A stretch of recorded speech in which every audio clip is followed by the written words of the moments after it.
لیبلوکم جو پیدا کیا لیبلوکم ایکم احسن عملا تاکہ تمہیں دیکھے کہ عمل کے اعتبار سے تم میں کون بہتر ہے. موت و حیات کو اس نے اس لیے پیدا کیا تاکہ عمل کو دیکھ لے کہ کون بہتر ہے، اور عمل رائی کے برابر بھی ہو تو خدا اسے ضائع نہیں کرتا.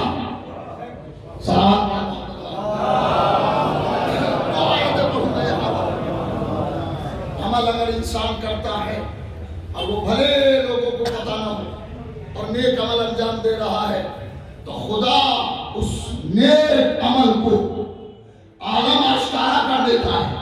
آیت سنیں سورہ النساء آیت نمبر 40 ارشاد ہوتا ہے ان اللہ لا یظلم مثقال ذرۃ وان تک حسنۃ یضاعفها وَيُؤْتِ مِن لَّدُنْهُ أَجْرًا عَظِیمًا. سورہ نساء میں ارشاد ہوتا ہے ان اللہ لا یظلم مثقال ذرۃ، خدا ذرہ برابر کسی پہ ظلم نہیں کرتا. ایک ذرے کے برابر خدا ظلم نہیں کرتا. وَإِن تَكُ حَسَنَةً، اور اگر کوئی نیکی ہوتی ہے یضاعفها، اس نیکی کو بڑھا دیتا ہے. عجیب بات ہے، اللہ کبھی حسنہ کو وَإِن تَكُ حَسَنَةً یضاعفها، اور اگر کوئی نیکی ہوتی ہے تو وہ نیکی میں اضافہ کرتا ہے، اجر میں نہیں، خود نیکی ہی میں اضافہ کرتا ہے. وَيُؤْتِ مِن لَّدُنْهُ أَجْرًا عَظِیمًا، اور اپنے پاس سے بہت بڑا اجر عطا کرتا ہے. نیکی کو بڑھا دیتا ہے اور نیکی بڑھانے کے بعد اجر دیتا ہے. کتنی نیکی بڑھاتا ہے. ارشاد ہوتا ہے من جاء بالحسنۃ فلہ عشر امثالها، جو کوئی نیکی کرے گا اسے اس نیکی جیسی 10 نیکیاں دی جائیں گی. ارے صلوات پڑھیں محمد. من جاء بالحسنۃ فلہ عشر امثالها، جو نیکی کرے گا اسے اس نیکی کے 10 نیکیاں، جیسی اس نے نیکی کی ہے ویسے ہی اللہ اسے 10 نیکیاں مزید عطا کرے گا. اور اس کے بعد کہتا ہوں من جاء بالسیئۃ، اور جو کسی برائی کام کو انجام دے گا فلا یجزی الا مثلها، تو اسے سزا نہیں دی جائے گی مگر اتنی ہی سزا دی جائے گی جتنی اس نے برائی کی ہے. اللہ یہاں رحمت سے کام دیتا ہے کہ دیکھو جو بھی کوئی نیکی کے ساتھ آئے گا ہم اسے 10 نیکیاں دیں گے. اگر کوئی برائی کرے گا تو اسے جتنی اس نے برائی کی ہے اتنی ہی اس کو سزا دی جائے گی. سزا زیادہ نہیں ہے. میں کہتا ہوں اگر عدل سے کام لے تو جتنی نیکیاں دے رہا ہے اتنی سزا بھی دے، مگر سزا نہیں. سزا تو آدمی بھی نہیں ہے. صلوات پڑھیں.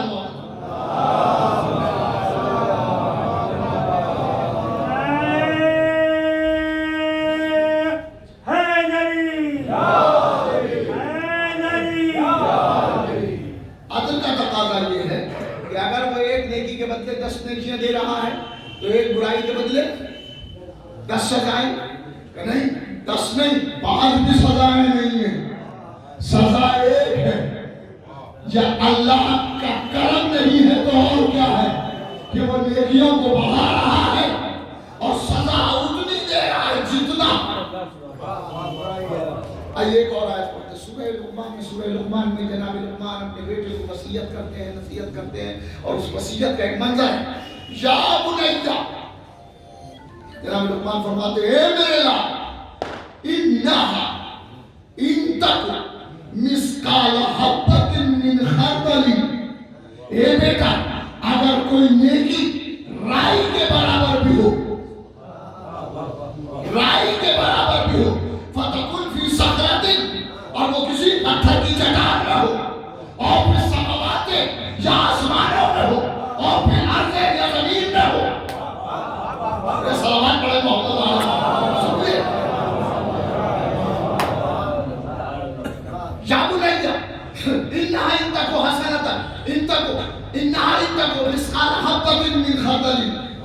رائی کتنی بڑی ہوتی ہے؟ رائی کا دانہ کیسا دانہ ہوتا ہے، ذرا سا دور ہو تو دکھائی بھی نہیں دیتا، مگر اللہ کہتا ہے یا بنیا اے میرے یار ان تکو انہا ان تکو اگر نیکی رائی کے دانے کے برابر بھی ہو، مثقال حبۃ من خردل رائی کے دانے کے برابر بھی ہو، فتکن فی صخرۃ یا کسی وہ رائی کا دانہ کسی پہاڑ کی چٹان میں ہو، اور فی السماوات یا آسمانوں میں ہو، اور فی الارض یا زمین میں ہو، یاتی بہا اللہ اللہ اسے بھی ظاہر کر دے گا۔ یعنی اگر نیکی کوئی ہے تو اللہ اسے ظاہر نہیں کرتا، اگر پتھروں میں ہے تو بھی دکھا دیتا ہے، آسمانوں میں ہے تو بھی ظاہر کر دیتا ہے۔ صلوات پڑھے محمد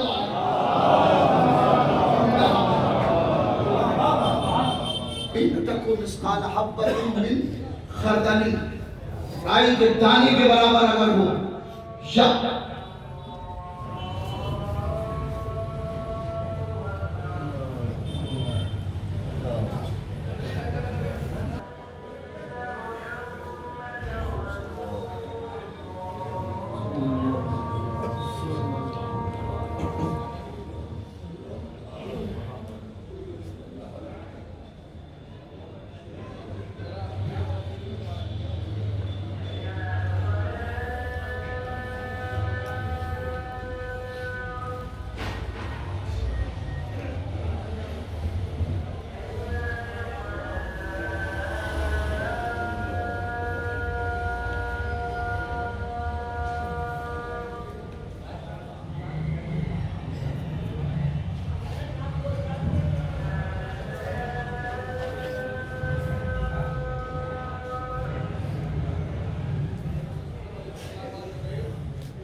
اگر نیکی پہاڑ کی چٹانوں میں ہو یا آسمانوں میں ہو یا زمینوں میں ہو، پروردگار اس نیکی کو ضائع نہیں کرتا، پروردگار اس نیکی کو بھی ظاہر کر دیتا ہے۔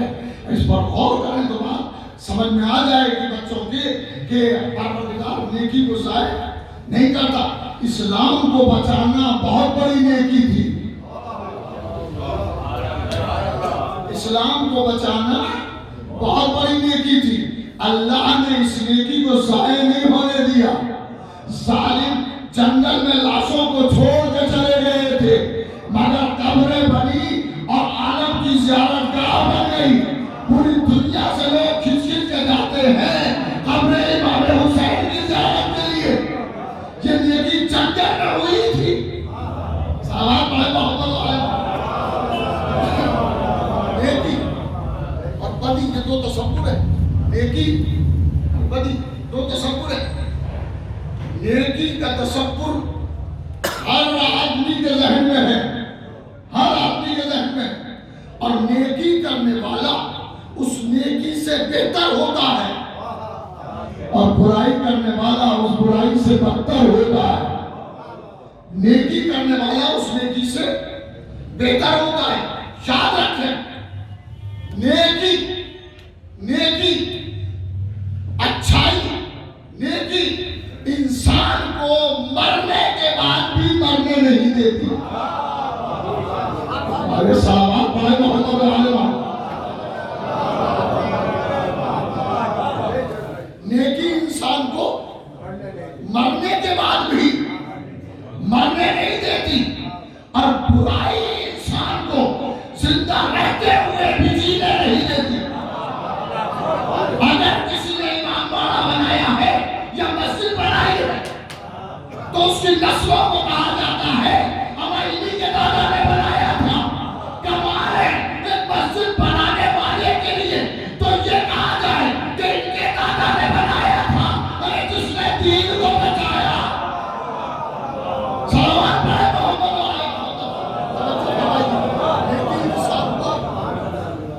بڑھنے نہیں دیتی.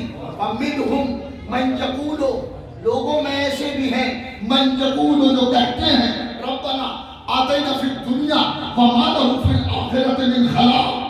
لوگوں میں ایسے بھی ہیں کہ جو کہتے ہیں کہ پروردگار ہماری نیکی کا بدلہ اسی دنیا میں دے دے. ہماری نیکی جو ہم عمل کر رہے ہیں اس کا بدلہ اسی دنیا میں دے دے. قرآن کہتا ہے وما لہ فی الآخرۃ من خلاق لیکن آخرت میں ان کا کوئی حصہ نہیں ہے. آخرت میں ان کا کوئی حصہ نہیں ہے. وَمِنْهُمْ مَنْ تَقُولُ اور انہی میں سے وہ بھی ہیں جو کہتے ہیں ربنا آتینا فی الدنیا حسنہ وفی الآخرۃ حسنہ وقنا عذاب النار. پروردگار ہمیں اس دنیا میں بھی نیکی دے اور آخرت میں بھی نیکی دے اور ہمیں جہنم سے بچا لے. لوگوں میں ایسے بھی ہیں جو کہتے ہیں ربنا آتینا فی الدنیا حسنہ پروردگار ہمیں اس دنیا میں بھی حسنہ دے نیکی دے اور پھر آخرت حسنہ اور ہمیں آخرت میں بھی حسنہ دے نیکی دے وقنا عذاب النار اور ہمیں عذاب جہنم سے بچا لے. میں آپ سے سوال کرتا ہوں کہ یہ ندیم رضا مرحوم کے اشارے ثواب کی مجلس ہے. بچے کر رہے ہیں تو مجلس ہو رہی ہے, عزیز کر رہے ہیں تو ہو رہی ہے. یعنی انسان مرنے کے بعد اتنا مجبور ہے کہ اگر کوئی ایصال ثواب کرے گا تو ملے گا. اپنی زندگی میں وہ اپنے لیے کچھ بھی کر لے. صلوات و بڑے محمد اپنی زندگی میں وہ اپنے لیے کوئی بھی نہیں دیا کوئی بھی خیر انجام دے مگر مرنے کے بعد آدمی اس پر قادر نہیں ہے کہ اپنے لیے کوئی نیکی کر سکے. کوئی دے دے گا تو مل جائے گی. اور یہ بھی قسمت والے ہوتے ہیں کہ جن کی اولادیں انہیں ایصال ثواب کرتی ہیں اور قسمت نہیں ہے یہ تو جیسا بو گے. غور نہیں کیا. آپ اگر اپنے باپ کی ایصال ثواب کی مجلس کر رہے ہیں تو بیٹا تمہاری بھی کر دے گا. صلوات پڑھے محمد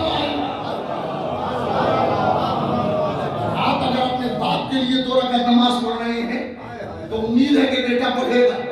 آپ اگر اپنے دادا کے لیے کچھ کر رہے ہیں تو امید ہے کہ پوتا کرے گا. مگر اگر کچھ کیا ہی نہیں ہے تو پھر کیسے آپ کو امید ہے کہ یہ کرے گا.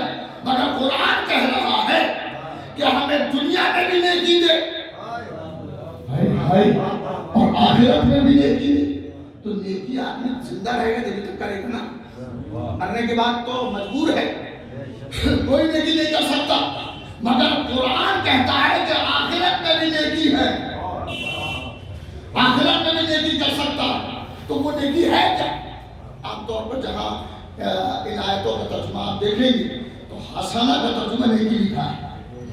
حسنہ کا ترجمہ ربنا آتنا فی الدنیا حسنہ وفی الآخرۃ حسنہ. پروردگار ہمیں دنیا میں بھی نیکی دے اور ہمیں آخرت میں بھی نیکی عطا کر اور وقنا عذاب النار عذاب جہنم سے بچا لے. تو دنیا میں بھی نیکی کا حسنہ کا ترجمہ نیکی ہی لکھا. میں کہتا ہوں کہ اگر حسنہ کا ترجمہ نیکی لکھیں گے تو مجبوری یہ ہے کہ آخرت میں یہ کیا کرے گا. لہذا میں کہتا ہوں کہ حسنہ کا ترجمہ نیکی نہ کرو بلکہ حسنہ کا ترجمہ حسنہ کرو. پروردگار ہمیں اس دنیا میں بھی حسنہ عطا کر ہمیں آخرت میں بھی حسنہ عطا کر. اگر حسنہ کا ترجمہ نیکی نہ کر کے حسنہ کیا جائے تو پھر اس کا آخرت سے تعلق ہے بن جاتا ہے. کیوں؟ اس لیے کہ انسان کے طرف بنا دینا فی دنیا حسنہ. پروردگار ہمیں اس دنیا میں بھی حسنہ دے اور آخرت میں بھی حسنہ دے. تو حسنہ کا ترجمہ نیکی نہ کرے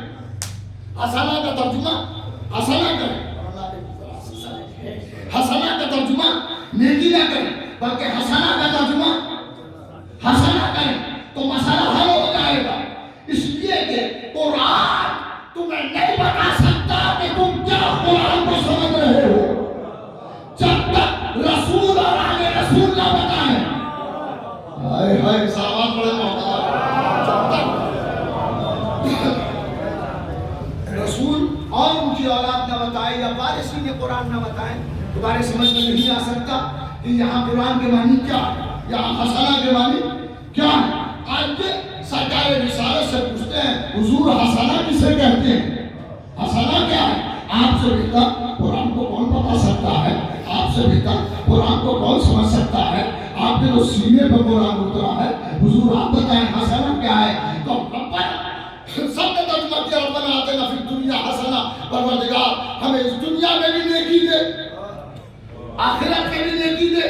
مگر جب سرکار رسالت سے پوچھا تو سرکار رسالت کی حدیث سنی علماء نے بھی لکھی شیعہ علماء نے بھی لکھی. ایک حدیث ہے بڑی عجیب ہے, اسی حسنہ کو واضح کرتی ہے وہ حدیث. پیغمبر اسلام صلی اللہ علیہ وآلہ وسلم کی حدیث ہے, اور حدیث کے روشنی میں ترجمہ قرآن کیا جائے تو بات سمجھ میں آتی ہے. ورنہ حسنہ کے معنی نیکی ہی کرتے ہیں, حسنہ کے معنی نیکی نہ کریں بلکہ حسنہ کو چونکہ تو حسنہ رکھے. پیغمبر فرماتے ہیں حب علی حسنہ. کہاں ہے؟ ارے کہاں ہے بھائی؟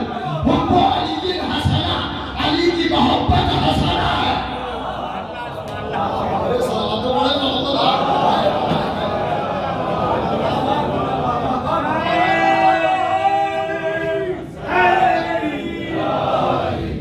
حب علی حسنہ, علی کی محبت حسنہ ہے. علی کی محبت نیکی ہے, نیکی نہیں, علی کی محبت حسنہ ہے. جب یہ ترجمہ ہوگا کہ علی کی محبت نیکی ہے حسنہ ہے تب سمجھ میں آئے گا یہی تو وہ چیز ہے جو دنیا میں بھی کام آتی ہے آخرت میں بھی کام آتی ہے, اور اسی محبت کے صدقے میں جہنم سے نجات. صلوات پڑھے محمد صلوات پڑھے محمد وعلى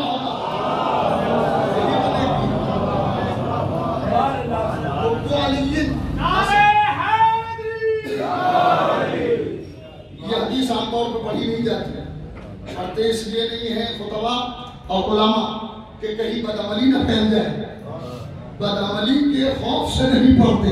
ہمیں یہ حدیث ہے ملا قاری علی متقی نے کنز العمال کی 6 جلد میں اس حدیث کو لکھا حب علی حسن, حب علی حسن لا یضر مع المعصیہ, کہ جس کے علی کی محبت ایسی نیکی ہے کہ جس کے ہوتے ہوئے کوئی معصیت نقصان نہیں پہنچاتی. اور اس کے بعد کیا حدیث پوری ہوتی ہے بغضہ, اور علی کا بغض سیئۃ, ایسا گناہ ہے کہ جس کے ہوتے ہوئے کوئی نیکی فائدہ نہیں دیتا. صلوات پڑھے محمد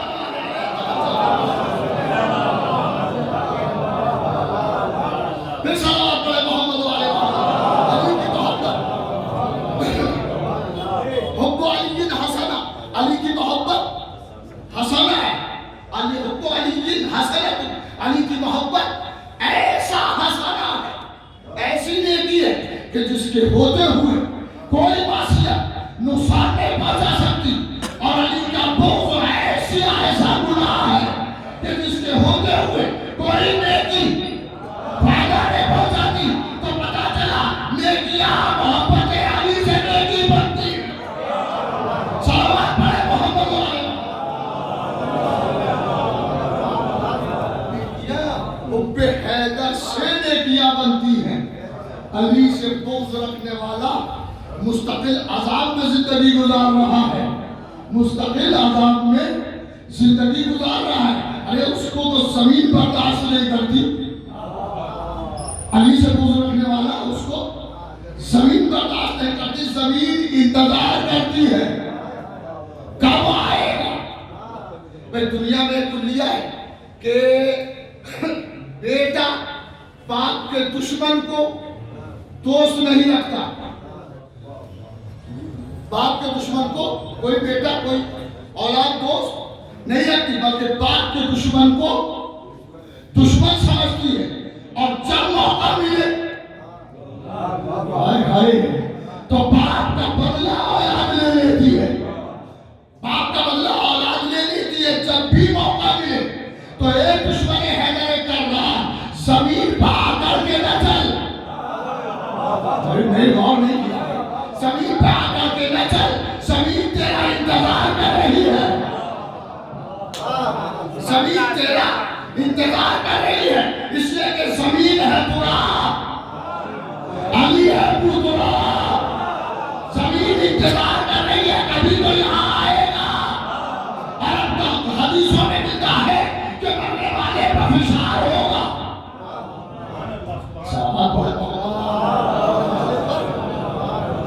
فشار ہوگا، مرنے والے پر فشار ہوگا. زمین اس وقت بدلہ لے گی. فشار کہتے ہیں نچوڑ دیں.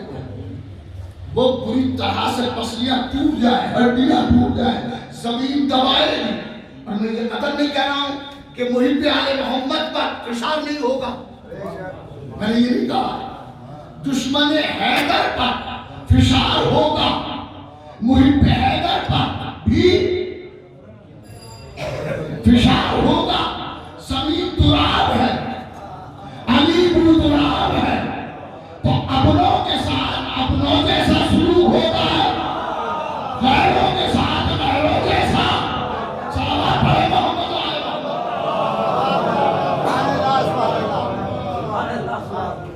زمین فشار کرے، زمین فشار کرے.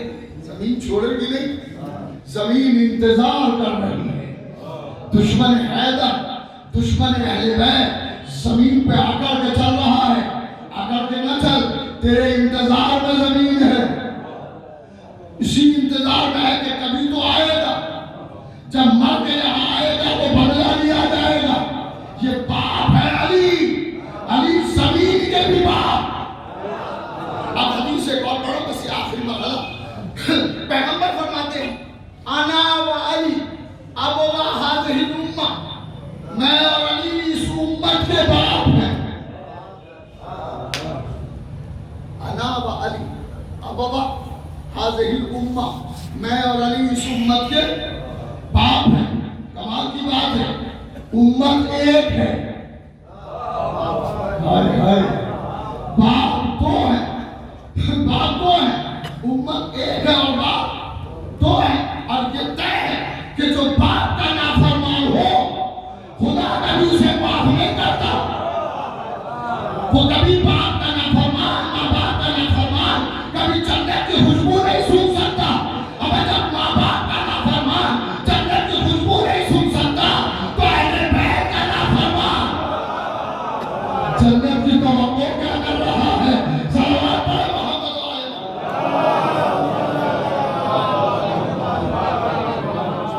اس امت کے باپ، میں اور علی اس امت کے باپ. یہ 40ویں کی مجلس ہے. خدا مرنے والے کو غریب رحمت کرے، جوار اہل بیت علیہ السلام میں جگہ عطا فرمائے، درجات کو بلند فرمائے. پسماندگان خاص طور پہ بیٹا اور جس کو چھوڑا ہے انہیں خدا صبر جمیل عطا کرے. باپ کا مرنا قیامت سے کم نہیں ہے. جب باپ مرتا ہے تو لگتا ہے کہ پاؤں کے نیچے سے زمین نکل رہی ہے. آسمان مصیبتوں کے ساتھ ٹوٹ پڑا ہے. آپ کا مرنا، باپ کی جدائی بڑی عجیب ہوتی ہے. اس بیٹے سے پوچھے جس کا باپ مر گیا، اسے اندازہ ہے کہ باپ نہیں گیا ہے، ایک بڑا سایہ چلا گیا. اس بے کسی کو اور اس مصیبت کو سید سجاد سے پوچھے کہ میرا بیٹس امام سید سجاد چوتھا امام، باپ کا لاشا، باپ کا جنازہ بے گورو کفن پڑا ہوا ہے. بے گورو کفن پڑا ہے باپ کا جنازہ. بیٹے کی کہ بیٹا کاندھوں پر لے جائے گا قبرستان. بیٹے کی حسرت کی جاتی ہے, تمنا کی جاتی ہے کہ میرا بیٹا مجھے قبرستان پہنچا دے گا, میرے لیے کار خیر کرے گا. بیٹے کی تمنا کی جاتی ہے. ارے کبھی غربت سید سجاد کو دیکھیں کہ بابا کا جنازہ پڑا ہوا ہے. ارے جوان ماں بے کس ماں, ہاتھوں میں ہتھکڑیاں ہیں, پاؤں میں بیڑیاں ہیں, گلے میں توپے خاردار. تاریخ کا بیان یہ ہے کہ سید سجاد کو زینب کبریٰ نے دیکھا, پھوپھی نے دیکھا. سید سجاد کا جسم کانپ رہا ہے. سید سجاد علیہ السلام کا جسم کانپ رہا تھا. کانپتے ہوئے جسم کو دیکھا اور پلٹ کے کہا میرے لال یہ تیری کیا حالت ہے, تیرا جسم کیوں کانپ رہا ہے؟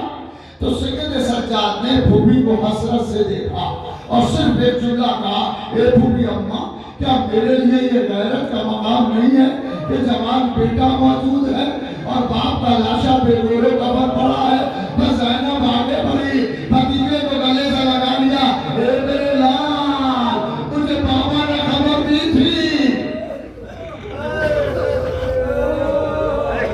اسی تاریخ میں میں نے یہ نہیں دیکھا, مگر ایک روز کتاب دیکھ رہا تھا تو دیکھتے کے ساتھ جانا کسی کے باپ کا لاشا پڑا ہو اور پولیس اسے گرفتار کر کے لے جائے. جنازہ پڑا ہوا ہے اور پولیس اسے گرفتار کر کے لے جا رہی ہے. تو یہ فطری تقاضا ہے کہ جب تک باپ کا جنازہ نظر آئے گا بیٹا مڑ مڑ کے دیکھے گا, حسرت سے دیکھے گا. میرا دل کہتا ہے بھی میرا بیمار امام ارے بابا کے لاشے کو حسرت سے مڑ مڑ کے دیکھتا ہوگا اور کہتا ہوگا اے بابا خدا حافظ و ناصر صداکم ربکم اجرکم اللہ. خدا کسی غم میں نہ رلائے آپ کو سوائے غم اہل بیت کے. بیٹا باپ کے لاشے کو دیکھ رہا ہوگا. آپ کو بھی اولاد پہ بڑا بھروسہ ہوگا, بڑا بھروسہ ہوتا ہے. آپ نے یہ روایت سنی ہوگی, عام طور پر یہ ذاکرین پڑھتے ہیں کہ حسین علیہ السلام جب خیمہ اقدس سے نکلے آخری نصرت کے بعد جب حسین علیہ السلام خیمے سے نکلے تو حسین نے دائیں طرف دیکھا, بائیں طرف دیکھا. زینب دروازے پر کھڑی ہوئی تھی. ایک آواز دی, بھیا کیا اکبر کو ڈھونڈ رہے ہو, کیا عباس کو تلاش کر رہے ہو؟ اے بھیا کوئی نہیں آئے گا, اگر اجازت ہو تو زینب آ جائے.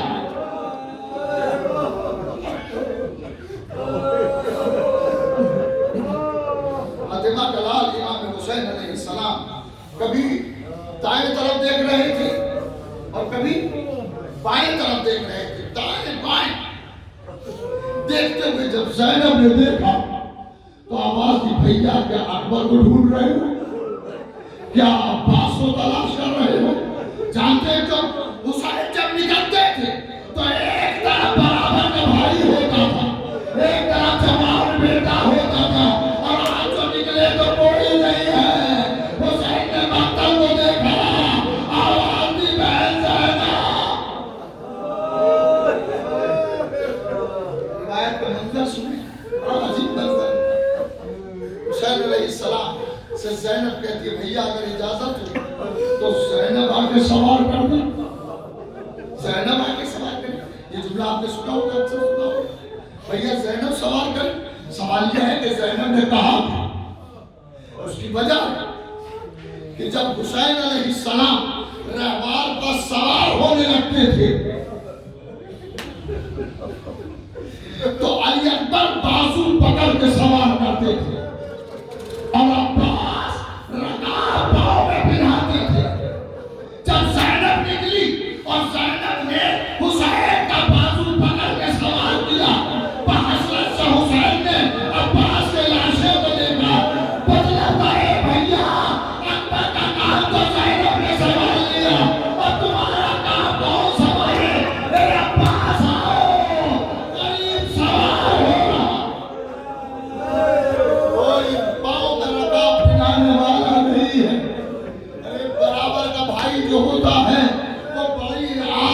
ہوتی ہے، بڑی امید ہوتی ہے، تو آبا کا بیٹا جب ہوتا ہے تو باپ کو بڑی آس ہوتی ہے۔ اللہ اکبر، بس تصور کیجئے۔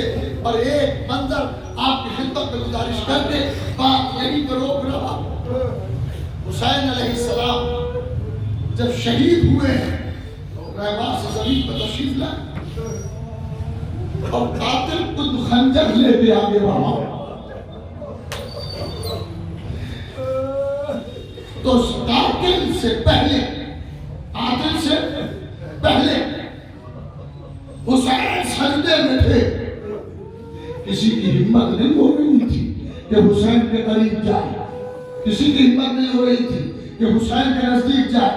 مانا تاریخ کہتی ہے کہ جب کسی کی ہمت نہ ہوئی تو شبر نے عمر ساتھ سے کہے، عمر ساتھ 50 آدمیوں کا رسالہ تیار کر، جو حسین کے قریب سے گزرتے اور گزرتے ہوئے یہ کہے کہ خیموں کو لوٹ لو، زینب کی چادر چھین لو۔ شبر کہتا کہ اگر حسین میں زندگی کی حرارت ہوگی تو حسین غیور باپ کا بیٹا ہے، فوراً بے قرار ہو جائے گا۔ جب یہ 50 آدمی ادھر سے یہ کہتے ہوئے گزرے، ارے حسین کے خیموں کو لوٹ لو، زینب کی چادر چھین لو، اب باہر کا کوئی حسین کے دشمن حسین کوڑیوں کے پر بیٹھے، آخری جملہ حسین کوڑیوں کے پر بیٹھے اور گردن اٹھا کے تیرے آقا کو دیکھا، اے بھیا عباس، بہن کی چادر چھن گئی ہے، اے میرے پیارے عباس، ابھی بیویوں کا سہارا کون ہے؟ انا للہ و انا